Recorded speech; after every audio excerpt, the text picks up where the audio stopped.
দুঘণ্টাত অমান্য মুখ্যমন্ত্ৰীৰ নিৰ্দেশ।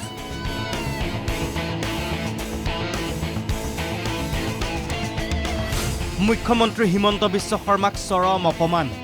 কোনোবাই মানিলেও নামানিলেও এই কথাত এতিয়া এক প্ৰকাৰ সকলোৱে বিশ্বাস কৰিবলৈ লৈছে যে মুখ্যমন্ত্ৰী হিমন্ত বিশ্ব শৰ্মাৰ কথা শিলৰ ৰেখা।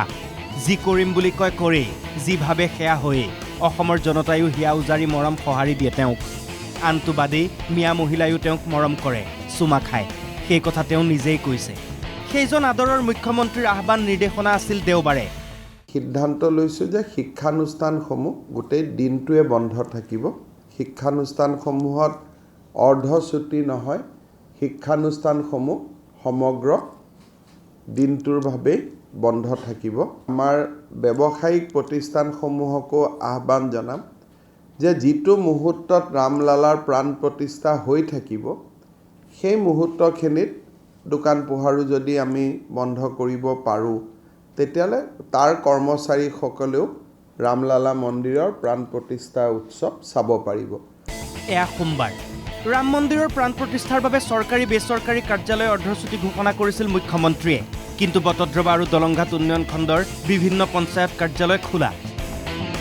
কাৰ্যালয় খোলা কিয় জানে? এয়া পুৱাৰ পৰাই পঞ্চায়তে বিতৰণ কৰা হৈছে মুখ্যমন্ত্ৰীৰ উদ্যমিতা আঁচনিৰ ফৰ্ম।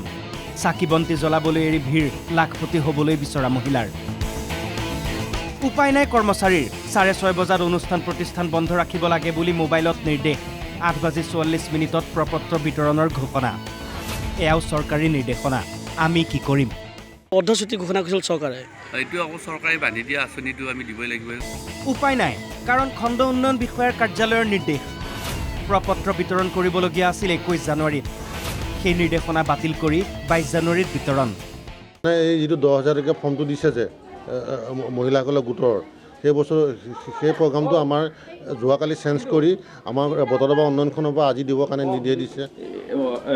প্ৰকৃততে কিমান তাৰিখে আপোনালোকে দি শেষ কৰিব লাগিছিলে? এইটো এনেই ফৰ্ম দিয়াৰ তাৰিখটো আছিল 21 জানুৱাৰী, কিন্তু আজিতো 22 জানুৱাৰী। আজি 22 জানুৱাৰী।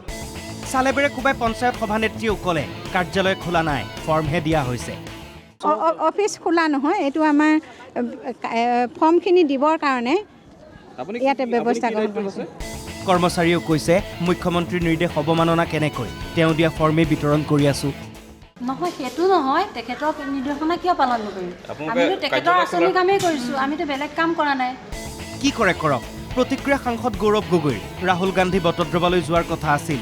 সেয়ে মহিলাসকলক ব্যস্ত কৰি ৰখাৰ উদ্দেশ্যে 21 জানুৱাৰীৰ পৰিৱৰ্তে 22 জানুৱাৰীত প্ৰপত্ৰ বিতৰণ কৰাৰ অভিযোগ।